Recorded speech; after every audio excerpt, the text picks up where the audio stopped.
Good morning, everybody, and welcome to this event with the Pharma Equity Group. With me today, I have the CMO, Christopher Burton, from one of PEC's subsidiaries, Reponex.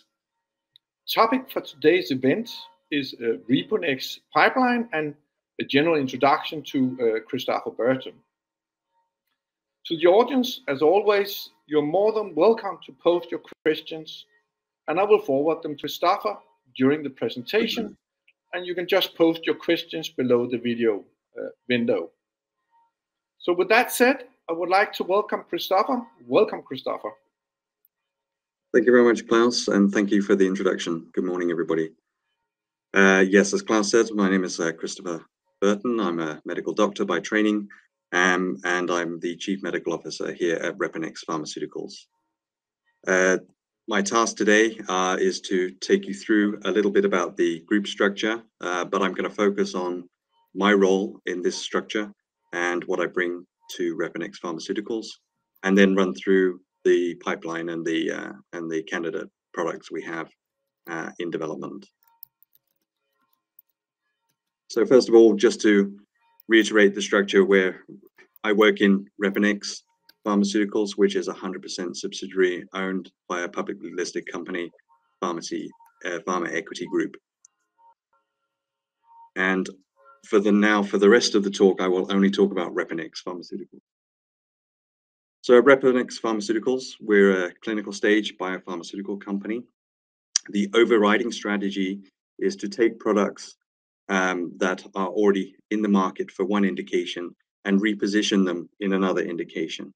How do we do that? Well, when you take a drug and you get an indication and a market approval, it's for that specific active pharmaceutical ingredient in that specific indication in that formulation. And if you change any one of those components, then you essentially change the drug. We are looking at Reponex Pharmaceuticals to take drugs with well-known safety profiles and good experience and take those and repurpose them for another clinical indication. And we do that by changing the route of administration, by focusing actually on local administration, so we can maximize the efficacy and reduce the systemic side effects. And we also do that through reformulation, for example, through use of our gel technologies. And in this way, we plan on creating value and bringing development through to a clinical proof of concept. Now, clinical proof of concept traditionally is phase 2A or 2B, but it can actually be also earlier than that. And we're looking at out-licensing or partnering for further then development to market approval, and in this way create revenue streams for the company. We will optimize in-licensing and strategic partnerships to also maximize cost effectiveness. So here are just two examples from two different perspectives. One on the formulation side, where we look at the gel component. So here we're using gels to lower the risk of dose-limiting systemic toxicity by being able to modify the release characteristics, optimize dosing over a duration of time or to a specific target organ in the body, and to improve those drug release characteristics. And one of the molecules that we're working with, one of these active pharmaceutical ingredients, which is the main active substance in a drug, is this molecule called GM-CSF. It's got a very long name, granulocyte monocyte colony stimulating factor. I'll call it GM-CSF. It's historically been used to sort of boost the immune system after bone marrow transplantation, where you've used other drugs to knock out the immune system, and that's just one of the major side effects of using chemotherapy. And then you use this drug to sort of reboot the immune system. But we're applying it to areas where we want to activate and stimulate macrophages, which are an important component of the immune system, that are involved with removing dead bacteria and repairing functions. So, for example, in wounds. And we use the gel formulation together with this active pharmaceutical ingredient to get this to the right places in the body.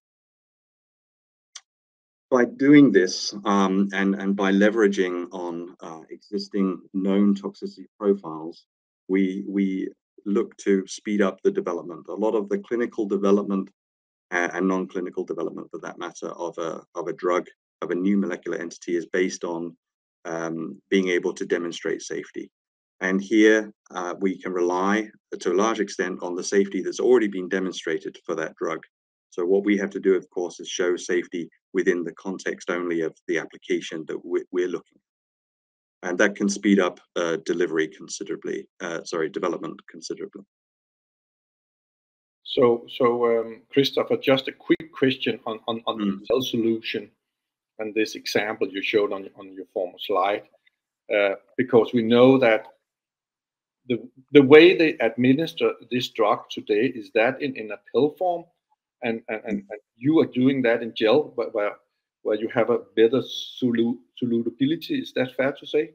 Actually, the way that the GM-CSF is currently administered today is intravenous and subcutaneous infusion. So the main route of administration is subcutaneous, and you're exposing the body to systemic levels of this drug. And what we want to do is apply this locally to, for example, areas in the bowel or into an area where there is active ongoing infection, like, for example, on the skin. And I'll get into specific indications a little bit later in the presentation here. But you can see the red box, which is really where if you like, Reponex Pharmaceuticals is mainly focused. It's focused on bringing in these drug candidates and getting them into this box where we can show proof of efficacy, or proof of clinical concept, I should say, and then you later confirm that in phase 3 development. So that's where we're primarily focused. But of course, we have to funnel candidate products into that. And then where do I fit into all this? Well, I'm a medical doctor by training. I have also a academic research background, but also worked in the industry for the last more than 15 years, where I've had line management, also project leadership roles in various size companies, large, medium, and small, within both clinical development and medical affairs. I haven't worked in just one area, so I can integrate how we need to move forward with the development program, and also with a focus on essentially the repositioning is in some companies a life cycle management exercise. So having that commercial context on how we can take products through development and be a commercially viable project still, I believe is relevant to what Reponex Pharmaceuticals is trying to do. I'll be drawing on that experience and the large network that I've established over the years, both in academia but also in pharma, to execute these bridging development strategies in a cost-effective, resource-efficient, but remembering that we need to also honor and bring regulatory quality to the data that we generate.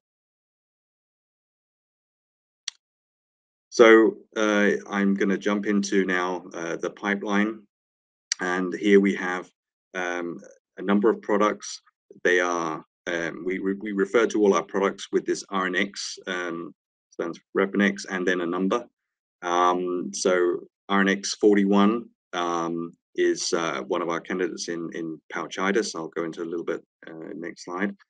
RNX 11 we have in bacterial peritonitis, and then we have 3 products, RNX 021, 22, and 23, I should say, drug candidates that are all looking at wound healing, and RNX 51, which is looking at treatment and prevention of colorectal cancer.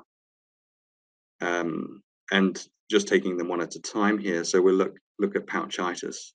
So pouchitis is a disease that affects patients with ulcerative colitis who've had surgery to remove their large bowel.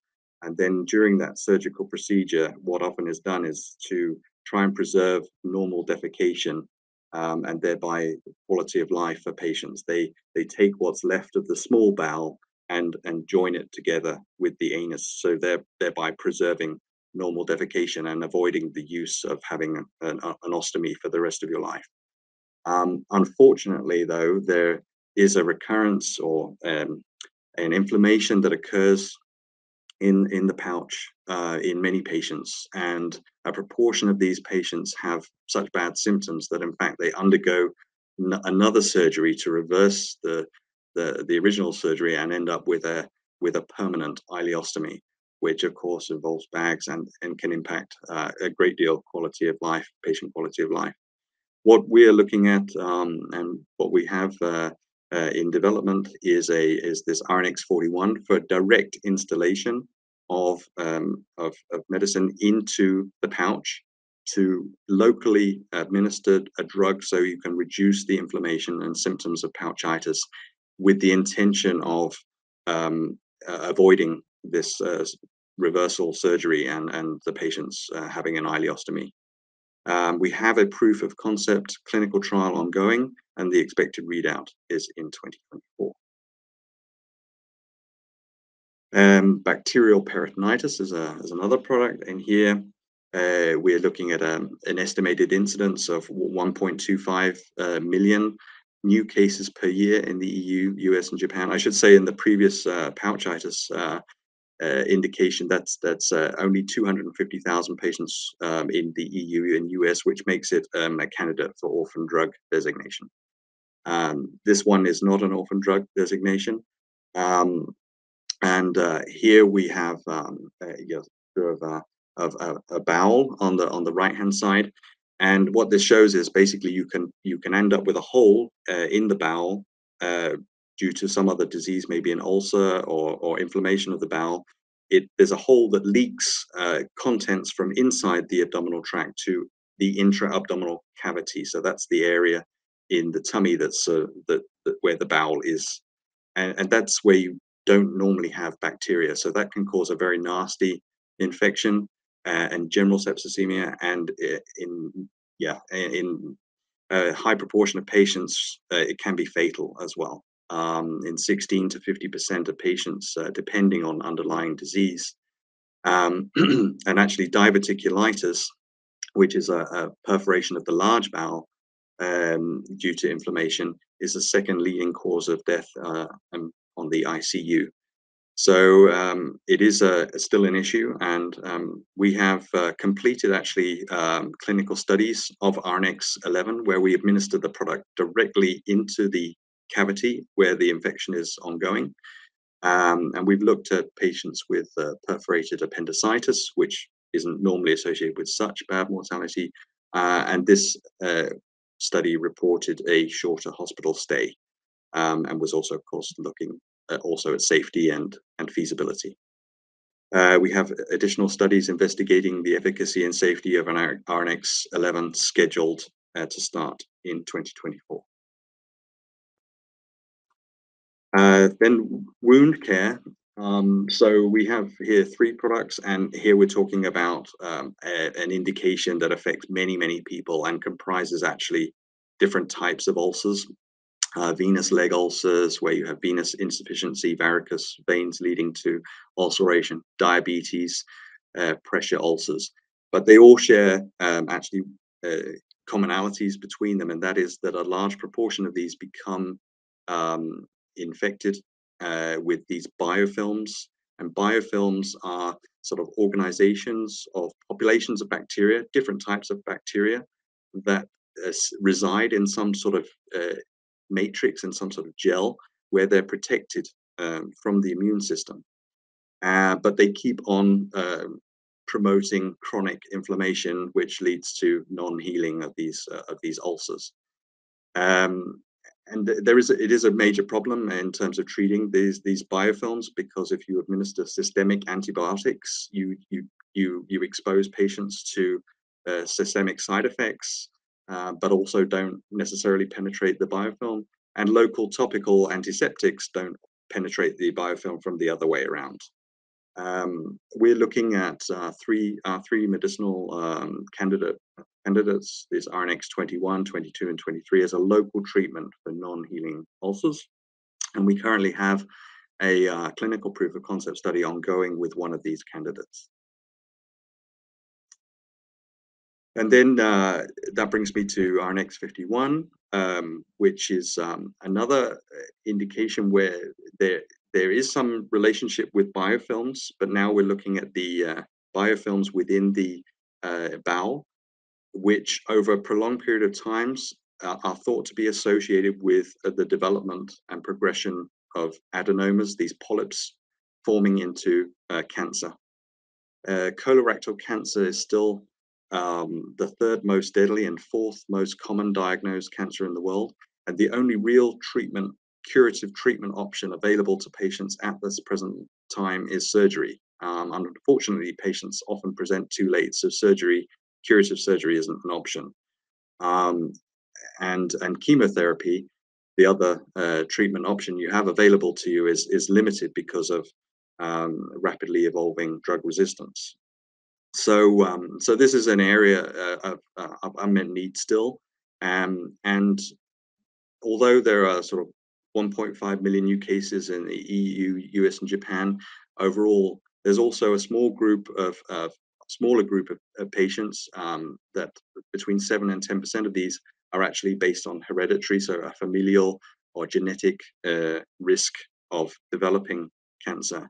And for these patients, they are actually undergoing some sort of surveillance, and it's possible that then we have also an option to treat and try to prevent the progression of adenoma and cancer in these patients as well. So it could be at the moment a general treatment for all colorectal cancer, or it could also be specifically targeted as an orphan drug, potentially to this group of hereditary colorectal cancer.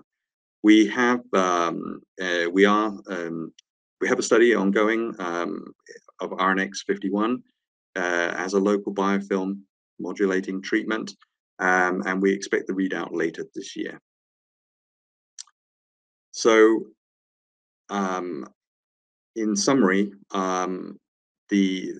we're trying to, through an innovative use of existing knowledge, Reponex is doing designing cost-effective and low-risk development programs, because we know of the safety of these drugs given at high doses systemically, and thereby we believe that this creates an attractive benefit-risk investment profile.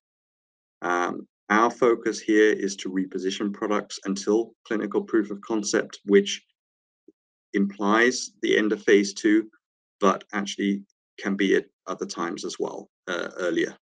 And we will establish, and we're looking to establish revenue streams through partnering and out licensing during the development. That was my last slide, so that leaves some time now for questions. Thanks a lot, Christopher. And with that said, we open up for questions. So please post your questions, and I will forward them to Christopher. And we have a question coming in here. How is the patent situation affected when a product is reformulated or repositioned? Well, yes. So companies with a drug, for example, already in the market, let's say with the GM CSF administered subcutaneously, they have patents. But the patent, as I was saying earlier, is for a specific indication for that formulation administered subcutaneously.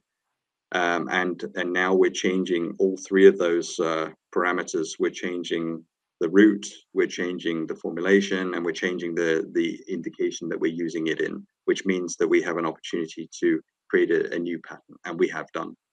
So, and of course, that will be a focus going forward of how do we always keep on track of our formulation development and our clinical development to ensure that we also protect the new intellectual property that we generate through this program.